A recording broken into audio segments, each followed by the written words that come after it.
Not many people can say they know what having cancer is like at a young age, but I can. I'm Frankie, 14 years old, and I had cancer when I was only 8. The type of cancer I had was a form of bone cancer called osteosarcoma. Bone cancers mainly affect young people, but I bet you haven't heard about them. This is because bone cancers and their supporting charity BCRT have not had the level of publicity like the others, but are equally as devastating. With only 50% diagnosed surviving past the first 5 years, these figures have not changed over the past 25 years. Having been diagnosed and hospitalised for 12 months meant that I made some wonderful new friends of fellow sufferers. However, the reality of these cancers meant not all of us survived. I did not see this as me being the lucky one. I saw the pain of the treatment and the pain of my friends losing their fight against it. This made me want to change things, and this is when I began with my challenge to help support BCRT to do just that. I began small with taking part in fun runs, bake sales, supporting the charity and promoting Awareness Week, and then I progressed to get bigger and better.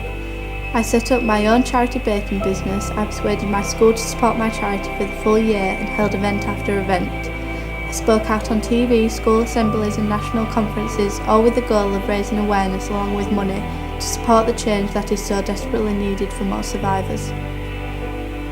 Last year I was awarded the Princess Diana Courageous Citizen Award. However grateful I was to receive the award, I still felt I was not fulfilling my challenge and getting the awareness across that this type of cancer deserves and needs to make those survival rates change. I then came up with the idea to hold a music festival to bring thousands of young people in one place to help raise and spread awareness in a happy environment. I took this idea as a challenge as many thought it was an unrealistic idea for me to achieve. I contacted my local council and having heard about my idea in detail and after a few meetings, I was thrilled to be granted the licence to hold my one-day festival at Airville Park, Skipton, North Yorkshire, with the park being able to host a crowd of up to 15,000 people. This is the awareness I was looking for.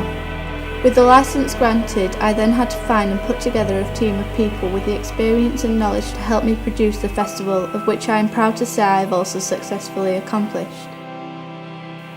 The only thing missing now is a band just like yourselves to give my festival the exposure which would ensure I achieve the big crowds and raise the awareness and money I set out to. I've achieved so much and would be extremely saddened to fail at this final stage.